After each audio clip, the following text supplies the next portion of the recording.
জনভোগান্তি বিবেচনায় সড়ক থেকে সরে যাওয়ার ঘোষণা ইশরাকের। শপথ নিয়ে কালক্ষেপণ হলে ফের আন্দোলনের হুঁশিয়ারি।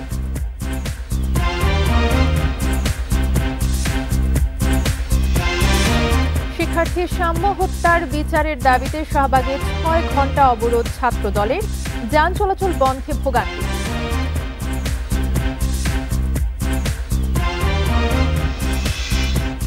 সীমান্তে বিএসএফ এর পুশিং চলছে। মধ্যরাত থেকে সকাল পর্যন্ত ৬ জেলায় ১০৫ জনকে আটক করেছে বিজিবি।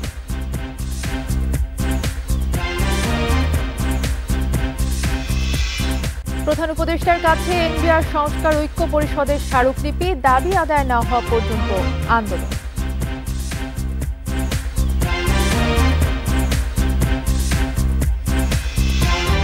টিসিবির খোলা ট্রাকে পণ্যের দাম বাড়ায় সাধারণ মানুষের ক্ষোভ, কার্ডধারীরা পাবেন আগের দামে।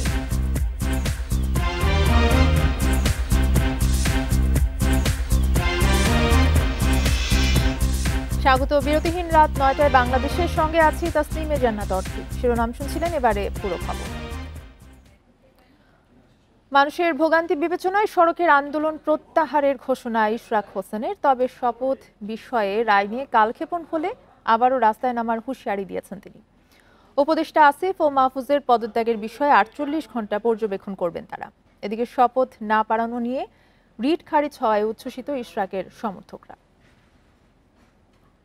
বৃহস্পতিবার সকালে বৃষ্টির মাঝেই কাকরাইল মোড়ে ইশরাকের সমর্থকরা তাকে মেয়রের চেয়ারে বসানোর দাবিতে দিতে থাকেন নানা স্লোগান।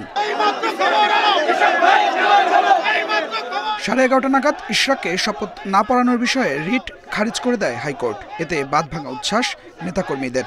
আমরা এখন আশা করব অতি দ্রুত ইশরাক ভাইকে শপথ করে তার দায়িত্ব বুঝে দেওয়ার জন্য। আমাদের যেই রায় দিয়েছে আমরা অত্যন্ত খুশি।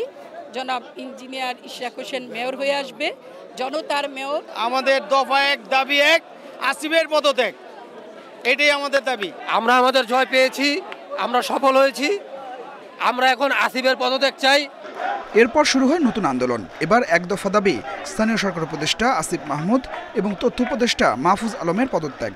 আশপাশের জেলা থেকে আসতে শুরু করেন নেতাকর্মীরা।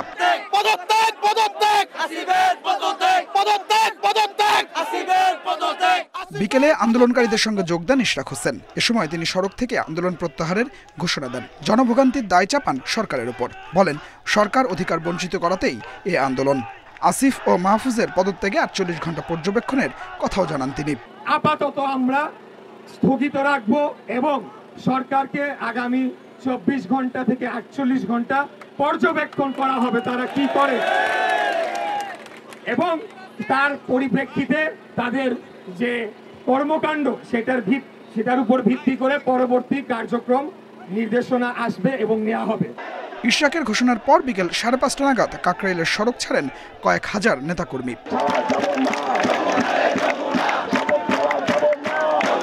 Adilur Rahman, independent news, Dhaka. ইশরাক হোসেনের মেয়র হিসেবে শপথ না পড়াতে দায়ের করা রিট খারিজ করেছেন হাইকোর্ট। ফলে শপথ পড়াতে আর কোনো বাধা নেই জানিয়েছেন আইনজীবীরা। তবে এখনও আইনি বাধা আছে উল্লেখ করে হাইকোর্টের আদেশের বিরুদ্ধে আপিলের কথা জানিয়েছেন রিটকারীর আইনজীবী।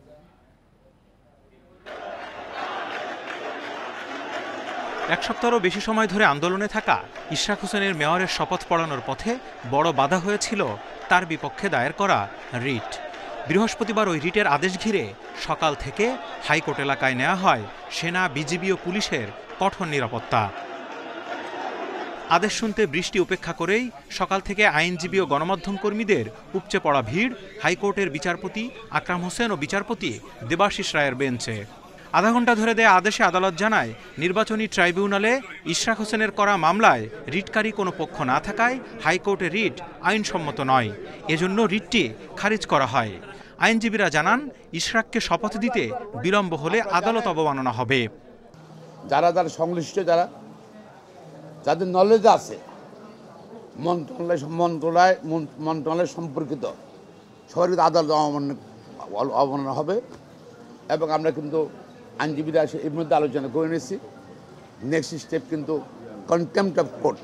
আইনের শাসন প্রতিষ্ঠার লক্ষ্যে সর্বোচ্চ আদালত যে নির্দেশনা দিয়েছেন সেই নির্দেশনার আলোকে যেন মন্ত্রণালয় কার্যকরী পদক্ষেপ অনতিবিলম্বে নেন। তবে হাইকোর্টের আদেশের বিরুদ্ধে আপিল করার কথা জানিয়েছেন রিটকারী।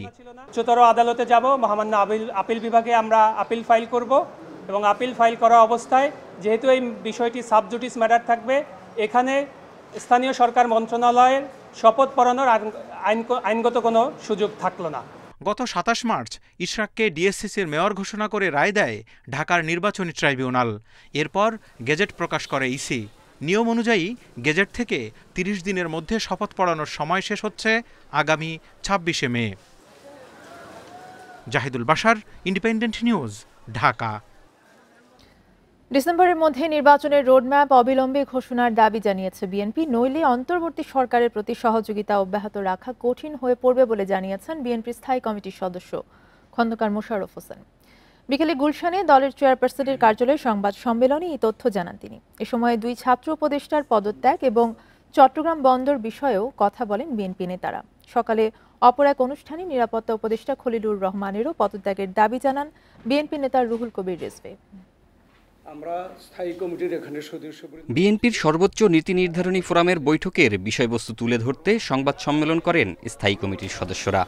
তারা কথা বলেন জাতীয় নির্বাচন, চট্টগ্রাম বন্দর সহ নানা বিষয়ে। বিকেলে গুলশানে চেয়ারপারসনের কার্যালয়ে এই সংবাদ সম্মেলন হয়। এতে বিএনপির নেতারা নির্বাচনের রোডম্যাপ দেওয়ার দাবি জানান। জন আকাঙ্ক্ষা অনুযায়ী একটি নির্বাচিত রাজনৈতিক সরকার প্রতিষ্ঠা করাই এখন সর্বোচ্চ অগ্রাধিকার। তাই আমরা একটি সুষ্ঠু, অবাধ, নিরপেক্ষ নির্বাচনের মাধ্যমে ডিসেম্বর 2025-এর মধ্যে একটি জাতীয় সংসদ গঠনের জন্য অবিলম্বে সুনির্দিষ্ট রোডম্যাপ ঘোষণার দাবি জানাচ্ছি। বিএনপি নেতারা বলেন, চট্টগ্রাম বন্দর ও মানবিক করিডোরের বিষয়ে সিদ্ধান্ত নেওয়ার এখতিয়ার অন্তর্বর্তী সরকারের নেই। চট্টগ্রাম পোর্টের বিষয়টা পক্ষে বিপক্ষের বিষয় নয়। চট্টগ্রাম পোর্টের বিষয় হচ্ছে এটা একটা স্ট্র্যাটেজিক ডিসিশন, এটা একটা পলিটিক্যাল ডিসিশন। সুতরাং এই সিদ্ধান্তগুলো পলিটিক্যাল গভর্নমেন্ট থেকে আসতে হবে। অন্তর্বর্তী সরকারকে নিরপেক্ষ থাকার আহ্বান জানিয়ে 2 ছাত্র উপদেষ্টার পদত্যাগ দাবি করেন বিএনপি নেতারা। সরকারের ভাবমূর্তি রক্ষার্থে তাদেরকে অব্যাহতি দেওয়া প্রয়োজন।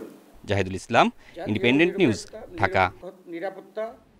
এনসিপি নির্বাচন নিয়ে নিজেদের অবস্থান স্পষ্ট করলেও 2 ছাত্র উপদেষ্টার পদত্যাগের দাবিতে আন্দোলন গ্রহণযোগ্য নয় বলে জানিয়েছেন এনসিপির দক্ষিণাঞ্চলের মুখ্য সংগঠক হাসনাত আব্দুল্লাহ। এনসিপিকে নির্বাচন বিরোধী আখ্যা দিয়ে সচেতনভাবেই এক ধরনের কলঙ্ক দেওয়ার চেষ্টা চলছে বলেও মন্তব্য করেন তিনি। বৃহস্পতিবার নিজের ফেসবুক অ্যাকাউন্টে পোস্ট দিয়ে এসব কথা জানান তিনি। হাসনাত আব্দুল্লাহ বলেন, ডিসেম্বর থেকে জুনের মধ্যে নির্বাচন হবেই, তারপরেও 2 ছাত্র উপদেষ্টার পদত্যাগের দাবিতে রাস্তা অবরোধ করে আন্দোলন করা কিভাবে গ্রহণযোগ্য হতে পারে। অভ্যুত্থানের নেতৃত্বে থাকা এবং অন্তর্বর্তী সরকারের অংশ হওয়া 2 জন ছাত্র উপদেষ্টার পদত্যাগ চাওয়া মোটেই স্বাভাবিক কোনো বিষয় নয় বলে মন্তব্য করেন তিনি। ছাত্র উপদেষ্টারা দীর্ঘ সময় ক্ষমতায় থাকতে চায় এমন গুজব ছড়িয়ে নেতিবাচক ইমেজ তৈরি করার চেষ্টা চলছে বলে অভিযোগ করেন হাসনাত আব্দুল্লাহ।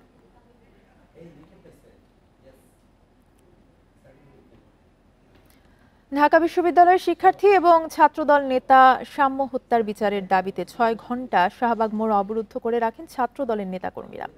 পরে বিকেল 5টায় শাহবাগ মোড় ছেড়ে দেন নেতাকর্মীরা। এই সময় তারা জানান, দ্রুত বিচার না হলে কঠোর কর্মসূচি দেয়া হবে।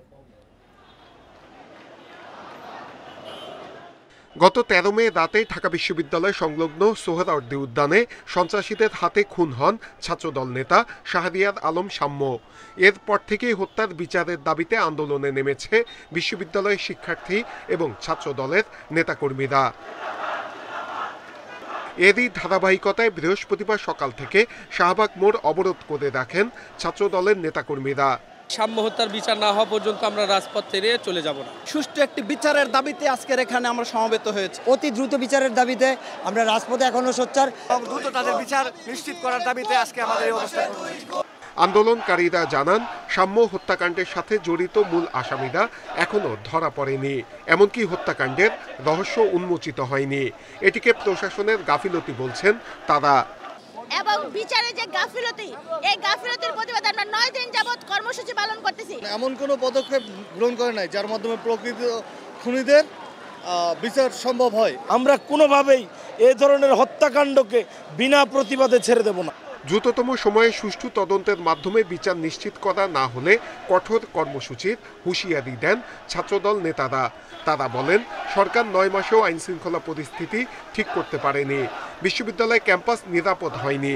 8 দিন হয়ে গেল, কিন্তু এখনো আমাদের ভাই সাম্য হত্যাকাণ্ডের কিন্তু এখনো কোনো আমরা শুরু হওয়া পাইনি। সাম্যের মতো ঢাকা বিশ্ববিদ্যালয়ের একজন মেধাবী স্টুডেন্ট যদি এভাবে হত্যার শিকার হয়, 8-9 দিন যাওয়ার পরও এটার প্রকৃত খুনিদের গ্রেপ্তার করতে সম্ভবপর না হয়, তাহলে রাষ্ট্রের অপর নাগরিক যারা রয়েছে তাদের নিরাপত্তা কোথায়? সাম্য হত্যার ঘটনায় জড়িত সন্দেহে এখন পর্যন্ত 6 জনকে গ্রেফতার করেছে পুলিশ। Nure Alam, independent news, Dhaka. Corridor নিয়ে জাতীয় নিরাপত্তা উপদেষ্টা খলিলুর রহমানের ভূমিকায় মানুষের মনে উদ্বেগের সৃষ্টি হয়েছে বলে মন্তব্য করেছেন বিএনপির সিনিয়র যুগ্ম মহাসচিব রুহুল কবির রিজভী। উপদেষ্টা পরিষদ থেকে খলিলুর রহমানের পদত্যাগও দাবি করেন তিনি। সকালে নয়াপল্টনে বিএনপির কেন্দ্রীয় কার্যালয়ের সংবাদ সম্মেলনে রুহুল কবির রিজভী বলেন, নাগরিকত্ব নিয়ে ফরেন সার্ভিসে দেয়া খলিলুর রহমানের বক্তব্য অপ্রাসঙ্গিক এবং বিভ্রান্তিমূলক। তিনি উপদেষ্টা পরিষদে থাকলে সরকারের ভাবমূর্তি নষ্ট হবে। পরে তারেক রহমান প্রসঙ্গে রুহুল কবির রিজভী বলেন, শেখ হাসিনা ক্রোধে তারেক রহমানের নামে নানা মামলা দিয়েছিল। এভাবে মামলা দিয়ে তাকে রাজনীতি থেকে দূরে রাখাই ছিল লক্ষ্য। পরে এক প্রশ্নের জবাবে রিজভী বলেন, ইশরাককে নিয়ে আদালতের রায় জনগণের ইচ্ছারই প্রতিফলন।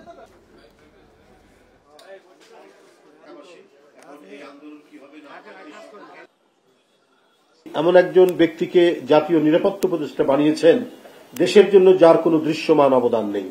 তিনি তো বাংলাদেশের জন্য নন, বিদেশের জন্য কাজ করেন কিনা এই নিয়ে মানুষের মনে প্রশ্ন দেখা দিয়েছে। মানবিক করিডোর বা চ্যানেল নামে বাংলাদেশকে যুদ্ধক্ষেত্রে পরিণত করার পায়তারা করা হচ্ছে। তিনি বাংলাদেশকে অস্থির করার পরিকল্পনা করছেন, কিন্তু আমরা তা হতে দেব না। ডক্টর খলিলের অহেতুক প্রলাপে প্রতীয়মান হচ্ছে অন্তর্বর্তীকালীন সরকারের কেউ কেউ সুকৌশলে বাংলাদেশের প্রাণ তারেক রহমানের দেশে নিরাপদ প্রত্যাবর্তনকে অনিরাপদ করে তুলতে চায়। নির্বাচন কমিশন পুনর্গঠন ও স্থানীয় সরকার নির্বাচনের দাবিতে মিরপুরে বিক্ষোভ সমাবেশ করেছে জাতীয় নাগরিক পার্টি এনসিপি। বৃহস্পতিবার বিকেলে মিরপুর 10 নম্বর স্বাধীনতা চত্বরে এই সমাবেশ করেন তারা। এনসিপি নেতাদের অভিযোগ, বর্তমান নির্বাচন কমিশন বিএনপির মুখপাত্রের মতো কথা বলছে। মানুষ আগে স্থানীয় সরকার নির্বাচন চায় নাকি জাতীয় নির্বাচন চায়, সেটার জন্য ভোট হওয়া উচিত। কোনো চাঁদাবাজ দখলদারদের হাতে আর দেশের ক্ষমতা দেওয়া হবে না বলে হুঁশিয়ারি দেন এনসিপি নেতারা। বলেন, আগামী দিনে ফ্যাসিবাদ কায়েম হবে না, সকল রাজনৈতিক দলকে সেই নিশ্চয়তা দিতে হবে। নির্বাচন কমিশনকে স্বাধীন করতে হবে। ইসির সক্ষমতা পরীক্ষা করতে সবার আগে ঢাকার 2 সিটি কর্পোরেশন নির্বাচন আয়োজনের দাবি জানান বিক্ষোভকারীরা। সংস্কার দ্রুত বাস্তবায়নের পাশাপাশি জুলাই সনদ প্রকাশের দাবি জানান তারা। কোন চাঁদাবাজ দখলবাজদের হাতে এ দেশের শাসনভার আর তুলে দিতে চাই না। তাদের কথা ছিল বিএনপির মুখপাত্রের মতো, যত কথা বলেছেন, যত কাজ করেছেন, সবকিছু ছিল বিএনপির মুখপাত্রের মতো। আজকে আমাদের নির্বাচন কমিশনের সংস্কার লাগবে, আজকে আমাদের জুলাই ঘোষণাপত্র লাগবে। বিভিন্ন কর্মকাণ্ডের কারণে সরকার গ্রহণযোগ্যতা হারাচ্ছে। শুরুতে সব দলের সমর্থন থাকলেও এখন সে অবস্থান নেই বলে মন্তব্য গণ অধিকার পরিষদের সভাপতি নুরুল হক নূরের। সকালে রাজধানীর বিজয়নগরের কার্যালয়ে সংবাদ সম্মেলনে এসব মন্তব্য করেন তিনি। নুরুল হক বলেন, উপদেষ্টা পরিষদ থেকে এনসিপি সমর্থিত উপদেষ্টাদের পদত্যাগ জরুরি। তা না করে জ্যেষ্ঠ উপদেষ্টাদের পদত্যাগ দাবি করাটা অযৌক্তিক। তার অভিযোগ, নির্বাচন পেছানোর জন্যই ইসি ভবন ঘেরাও করে এনসিপি। এ সময় ঢাকা উত্তর সিটি কর্পোরেশন প্রসঙ্গে বলেন, টাকার বিনিময়ে নিষিদ্ধ সংগঠন হিজবুত তাহরীরের নেতাকে প্রশাসক পদে নিয়োগ দেওয়া হয়েছে। দ্রুত তার অপসারণ চান তিনি।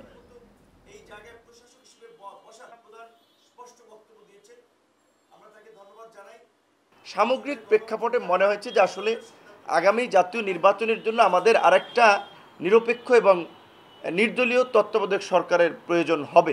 কারণ এই সরকার নানানভাবেই কিছু কিছু উপদেষ্টার ব্যক্তিগত মন্তব্য, কর্মকাণ্ড সরকারকে প্রশ্নবিদ্ধ করেছে, সরকারের নিরপেক্ষতাকে প্রশ্নবিদ্ধ করেছে। জ্ঞাত আয় বহির্ভূত সম্পদ অর্জনের মামলায় 3 বছরের কারাদণ্ডের রায়ের বিরুদ্ধে বিএনপির ভারপ্রাপ্ত চেয়ারম্যান তারেক রহমানের স্ত্রী জুবাইদা রহমানের আপিলের প্রথম দিনের শুনানি শেষ। হাইকোর্টে পরবর্তী শুনানি হবে সোমবার। বিচারপতি মোহাম্মদ খসরুজ্জামানের একক হাইকোর্ট বেঞ্চে এই শুনানি চলছে। 14 মে জুবাইদা রহমানের আপিল শুনানির জন্য গ্রহণ করেন হাইকোর্ট। একই সাথে আপিল নিষ্পত্তি না হওয়া পর্যন্ত তাকে জামিন দেওয়া হয়। জুবাইদা রহমানকে বিচারিক আদালতের দেয়া অর্থদণ্ডাদেশও স্থগিত করা হয়। দুদকের করা মামলায় 2023 সালের 2 আগস্ট রায় দেয় ঢাকা মহানগর জজ আদালত। রায় তারেক রহমানের 9 বছর কারাদণ্ড এবং জুবাইদা রহমানের 3 বছর কারাদণ্ড ও অর্থদণ্ড দেয়া হয়। সম্পদের তথ্য গোপন ও জ্ঞাত আয় বহির্ভূত সম্পদ অর্জনের অভিযোগে 2007 সালের 26 সেপ্টেম্বর তারেক রহমান, জুবাইদা রহমান সহ 3 জনের বিরুদ্ধে মামলা করে দুদক। এই মামলার এজাহারে বা এই মামলার চার্জশিটে বা এই মামলার সাজায় কোথাও এ কথা বলা নাই যে উনি অসাধু উপায়ে কোনো সম্পত্তি অর্জন করেছেন। কাজেই আইনের দিক থেকেই আপনার এই মামলাটা রক্ষণীয় না। আমরা প্রত্যাশা যে আমরা এই মামলায় শুধু জুবাইদা রহমান একা না, তারেক রহমান সাহেব এই মামলা খালাস হবে, যেহেতু এটা আইনি প্রক্রিয়া অনুসরণ করে এই মামলার বিচার হয়নি। বিভিন্ন সীমান্তে ভারতীয় সীমান্তরক্ষী বাহিনী বিএসএফ এর পুশিং চলছে। বুধবার মধ্যরাত থেকে সকাল পর্যন্ত লালমনিরহাট, ফেনী, কুমিল্লা, পঞ্চগড়, মৌলভীবাজার ও খাগড়াছড়ি সীমান্তে 105 জনকে আটক করেছে বিজিবি। তাদের পরিচয় নিশ্চিতে কাজ চলছে বলে জানিয়েছে পুলিশ। লালমনিরহাটের গাটিয়ার ভিটা সীমান্ত দিয়ে ঢুকে পাটগ্রামের দিকে যাচ্ছিল একদল মানুষ। নতুন বাজার এলাকায় পৌঁছালে স্থানীয়দের সন্দেহ হয়। জিজ্ঞাসাবাদ করার সময় বেশ কয়েকজন পালিয়ে গেলেও 20 জনকে বিজিবির হাতে তুলে দেওয়া হয়। বৃহস্পতিবার সকালে ক্যাম্প থেকে থানায় হস্তান্তর করা হয় তাদের। নিজেদের বাংলাদেশি দাবি করে আটককৃতরা জানান, ভারতের আহমেদাবাদ থেকে বিমানে শিলিগুড়িতে এনে বুধবার রাতে সীমান্ত দিয়ে পুশিং করা হয়েছে তাদের। আমরা ইন্ডিয়ায় থাকি, ওখান থেকে ধরা পড়া আসছে সব বাংলাদেশি, এর জন্য এই জায়গা পাঠিয়ে দিয়েছে, আমরা এই জায়গা চলে আসছি। থেকে আমাকে ছাড়িয়েছে, ছাড়ার পরে আমরা এখন বাংলাদেশে যাবো, আমাকে নামাই দিয়ে গেছে ওই জায়গায়। গত রাতে ভারত থেকে আমাদের বাংলাদেশি কিছু নাগরিককে পুশিং করেছে। তাদের বাংলাদেশি নাগরিকত্ব যাচাই বাছাই চলছে। যাচাই বাছাই শেষে তাদেরকে তাদের পরিবারের কাছে ঊর্ধ্বতন কর্তৃপক্ষের নির্দেশক্রমে হস্তান্তর করা হবে। এদিকে বুধবার মধ্যরাত থেকে বৃহস্পতিবার ভোর পর্যন্ত কুমিল্লা ও ফেনী সীমান্তে 1/2 জনকে পুশিং করা হয়েছে বলে জানিয়েছে বিজিবি। এর মধ্যে 19 জন পুরুষ, 15 জন নারী ও 18 জন শিশু। এদের তথ্য যাচাই বাছাইয়ের কাজটা চলমান আছে। সদস্য সরকার এই নিয়ে কনসার্ন আছেন। তথ্য যাচাই বাছাই অন্তে আমরা আসলে পরবর্তী আইনগত ব্যবস্থায় যাব। পঞ্চগড়ের বড়বাড়ি সীমান্তে পুশিং করা 21 জনকে আটক করেছে বিজিবি। তাদের মধ্যে 6 জন নারী ও 13 জন পুরুষ। এর আগে গত 16 মে পঞ্চগড় সীমান্ত দিয়ে 11 জনকে পুশিং করে বিএসএফ। রেশমি নন্দী, ইন্ডিপেন্ডেন্ট নিউজ। নতুন সাইবার সুরক্ষা অধ্যাদেশ অনুযায়ী এখন থেকে ইন্টারনেট বন্ধ হলে মৌলিক অধিকার খর্বের অভিযোগ এনে আদালতের শরণাপন্ন হতে পারবেন দেশের নাগরিকরা। এমনটাই জানিয়েছেন তথ্য প্রযুক্তি সচিব শীষ হায়দার চৌধুরী। বৃহস্পতিবার বিকেলে রাজধানীর আগারগাঁওয়ে আইসিটি টাওয়ারে আসন্ন বিপিও সামিট উপলক্ষে আয়োজিত এক সংবাদ সম্মেলনে এই কথা বলেন তিনি। 21 জুন শুরু হতে যাচ্ছে আউটসোর্সিং খাতের সর্ববৃহৎ আয়োজন বিপিও সামিট 2025। যোগ দিবে 30টি দেশি বিদেশি বিপিও প্রতিষ্ঠান।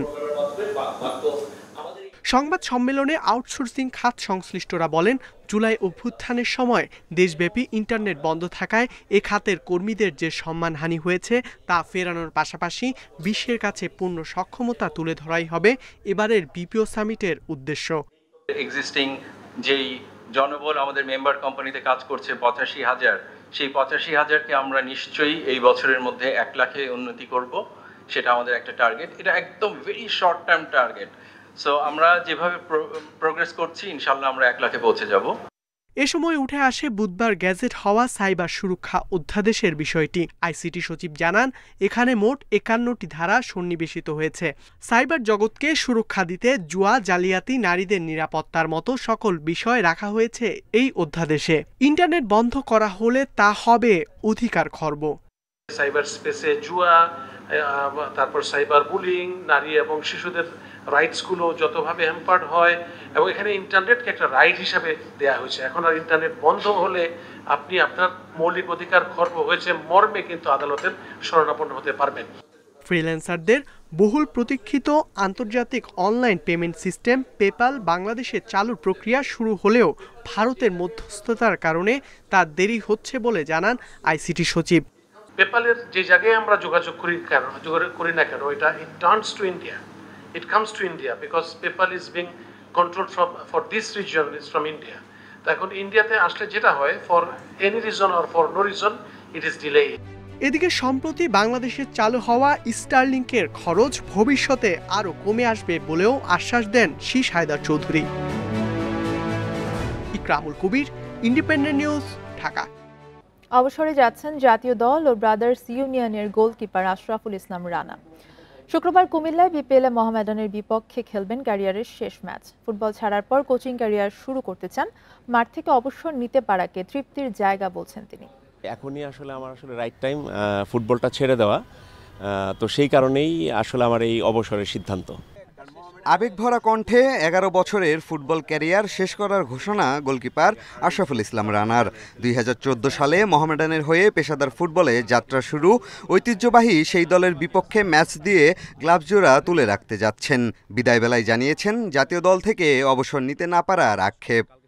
ন্যাশনাল টিম থেকেও আমার পরিকল্পনা ছিল 2023 সালে রিটায়ারমেন্ট করার। লাস্ট অনেকগুলো ম্যাচ আমি খেলতে পারছিলাম না, জিকু খেলছিল।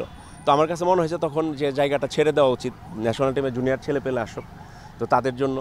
তো তখন হ্যাভিয়ার ওই সময়টা অ্যাগ্রি করে নাই। তারপরে যে কোনো কারণেই হোক ন্যাশনাল টিমের থেকে আমাকে বাদ দেওয়া হয়েছে। বাকিদের চেয়ে আলাদা রানার ক্যারিয়ার। পেশাদার ফুটবলার হতে 2014 সালে চাকরি ছাড়েন সেনাবাহিনীর। পারফরমেন্স করে জাতীয় দলে জায়গা করে নেন। 1 বছরের মধ্যে দলকে নেতৃত্বও দিয়েছেন। মোহামেডানের পর দাপটের সাথে খেলেছেন শেখ রাসেল, সাইব স্পোর্টিং, চট্টগ্রাম আবাহনীতে। 37 বছর বয়সে ব্রাদার্সে যোগ দিয়ে মৌসুম শেষে বিদায় জানিয়েছেন ফুটবলকে। যদি গোলকিপার কোচ হিসেবে কাজ করি তো অবশ্যই সেটা আমি চাইবো যে টপ লেভেলে কাজ করার জন্য। নেক্সট সিজনে হয়তো বা এমনও হতে পারে যে গোলকিপার কোচ হিসেবে কোনো ক্লাব বা কোথাও যদি কোনো অপরচুনিটি থাকে হয়তো বা নতুনভাবে আসতে পারি। বিদায়বেলায় রানা ক্যারিয়ারে সুখ দুঃখের স্মৃতিচারণ করেছেন। তার মতো গোলকিপারের অবসরকে শূন্যতা হিসেবে দেখছে তার ক্লাব ব্রাদার্স ইউনিয়ন। ইন্ডিয়ার সাথে সল্টলেকের যে ম্যাচটা, ওইটা আমার ক্যারিয়ারের সবথেকে স্মরণীয় মুহূর্ত। আর সবথেকে হতাশার যে জায়গাটা সেটা হচ্ছে ভুটানের সাথে হেরে আমরা ফুটবল থেকে 14 মাস নির্বাসনে ছিলাম। সে ওই রকম পারফর্ম করেই বিদায় নিচ্ছে। তো আমরা চাবো যে সে তার এই ফুটবলের অঙ্গনে যে তার কন্ট্রিবিউশন, সেই কন্ট্রিবিউশনটা সে যেন কন্টিনিউ রাখে। দেশের ফুটবলে জাগরণ নিয়ে আন্দোলিত রানা হামজা সমিতদের আগমনে দারুণ ভবিষ্যতের আশা করেন। পিয়াস সাহা, ইন্ডিপেন্ডেন্ট নিউজ, ঢাকা। এই ছিল খেলার খবরে। এবারে ভিন্ন প্রসঙ্গ।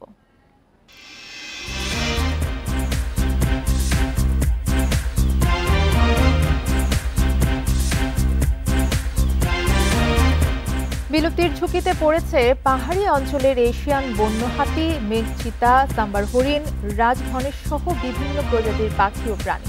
বিপন্ন হয়ে পড়েছে লজ্জাবতী বানর, মুখ পোড়া হনুমান। মূলত অপরিকল্পিত বনায়ন, বন্যপ্রাণীর আবাসস্থল ধ্বংস এবং শিকারের কারণে অস্তিত্ব সংকটে পাহাড়ের জীববৈচিত্র্য। এ অবস্থায় নতুন করে বনাঞ্চল তৈরি, বন উজাড় এবং পাহাড় কাটা বন্ধের দাবি পরিবেশ কর্মীদের।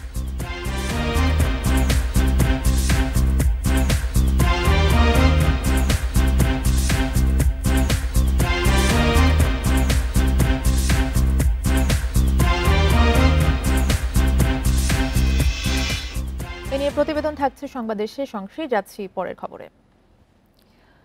শিক্ষকদের অনাস্থা ও আন্দোলনের মুখে পদত্যাগ করেছেন খুলনা প্রকৌশল ও প্রযুক্তি বিশ্ববিদ্যালয়ের অন্তর্বর্তীকালীন উপাচার্য অধ্যাপক ডক্টর মোহাম্মদ হযরত আলী। তবে তার পদত্যাগেও অচল অবস্থা কাটেনি।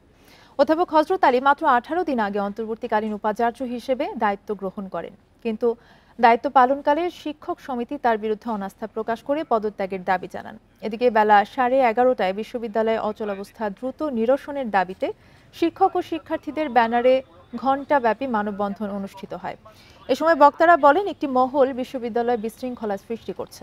18 ফেব্রুয়ারি বিশ্ববিদ্যালয়ের সংঘর্ষের ঘটনায় এই অচল অবস্থার সৃষ্টি হয়েছে।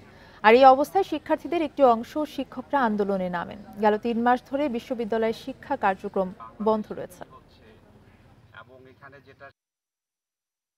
উনি যেহেতু দায়িত্ব নিয়ে এসেছিলেন, উনি যদি অপারগ হয়ে থাকেন, আমরা বলেছি যে সসম্মানে তাহলে আপনি জিনিসটা স্পষ্ট করেন, না পারলে আপনি পদ ছেড়ে দিন, যাতে সরকার যোগ্য কাউকে নিয়োগ দিতে পারে, একজন পূর্ণকালীন ভাইস চ্যান্সেলরকে নিয়োগ দিই। এবং একই সাথে আমরা সরকারের কাছে দাবি জানাচ্ছি যে একজন কুয়েট বান্ধব, যোগ্য এবং পূর্ণকালীন ভাইস চ্যান্সেলর নিয়োগ দিয়ে কুয়েটের সংকট নিরসনে ওনারা দ্রুত উদ্যোগ নেবেন। রাজুকের সার্ভার হ্যাক করে বহুতল ভবনের নকশা অনুমোদন জালিয়াতি করেছে একটি চক্র। শুধু হ্যাকিংই নয়, রাজুকের একাধিক কর্মকর্তার সিল ও নকল করে তারা। এ ঘটনায় মতিঝিলের এক ফটোকপি দোকানের মালিক ও কর্মচারী জড়িতের প্রমাণ মিলেছে। এর মধ্যে 2 জনকে গ্রেফতার করা হলেও মালিক পলাতক। বৃহস্পতিবার বিকেলে রাজুক ভবনে জরুরি সংবাদ সম্মেলনে জানানো হয় এসব তথ্য। হ্যাকিং ও জালিয়াতির ঘটনায় মামলা প্রক্রিয়াধীন। উত্তরার বাউনিয়ায় জলাশয় বা তার আশেপাশে ছোটখাটো স্থাপনা নির্মাণের অনুমোদন পেতে যেখানে কাঠখড় পোহাতে হয়, সেখানে মাত্র 17 মিনিটেই হয়ে যায় 185 ইউনিটের 15 তলা ভবনের অনুমোদন। রাজধানীর মতিঝিল থেকে রাজুকের নকশা অনুমোদন সার্ভার ইসিপিএস হ্যাক করে এ জালিয়াতি করেছে নীল নকশা নামের একটি ফটোকপি দোকানের মালিক ও কর্মচারীরা। কেবল হ্যাকিংয়ের মাধ্যমে জালিয়াতি নয়, নকশা অনুমোদনের অর্থ পরিশোধের প্রমাণও মিলেছে দোকান মালিকের ব্যাংক অ্যাকাউন্ট থেকে। ওই সার্ভারে হ্যাক হওয়ার পরে কোনো একটা ফাইল 15 তলা ওয়াটার বডি পাস হয়ে গেছে, তো এই জন্য আমাদের ধরে নিয়ে আসছে। সবগুলো ফাইল ওনারা ডিটেলস দেখার পরে আমাদের একটা ফাইল ওনারা বললো যে এখান থেকে জমা হচ্ছে, কিন্তু ওখানে বসে ক্রেডিট কার্ড থেকে টাকা জমা দিয়েছে। বৃহস্পতিবার সকালে দোকানটিতে অভিযান চালিয়ে জব্দ করা হয় বিপুল নকল সিল।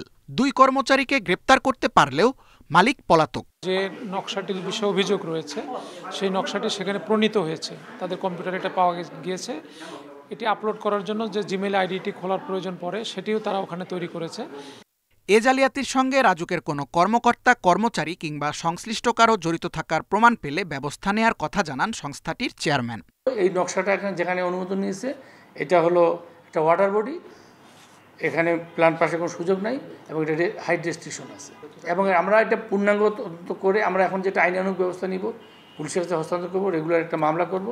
গত মঙ্গলবার সার্ভার হ্যাকিংয়ের প্রমাণ পাওয়ার পরপরই বন্ধ করে দেয়া হয় নকশা অনুমোদনের সার্ভার। শতভাগ নিরাপত্তা নিশ্চিতের পর আবারও অনলাইনে শুরু হবে কার্যক্রম। Tanvir Ahmed, independent news, Dhaka. মানিকগঞ্জে আলাদা 2 মামলায় সাবেক সংসদ সদস্য কণ্ঠশিল্পী মমতাজ বেগমের 6 দিন রিমান্ড মঞ্জুর করেছে আদালত। বেলা 11টায় মামলার তদন্ত কর্মকর্তা ইমদাদুল হক 5 দিনের রিমান্ড চাইলে আদালতের বিচারক আইভি আক্তার 2 দিনের রিমান্ড মঞ্জুর করেন। এরপর বেলা 12টায় অন্য মামলায় 7 দিনের রিমান্ড চাইলে বিচারক মোহাম্মদ আব্দুল নূর 4 দিনের রিমান্ড মঞ্জুর করেন।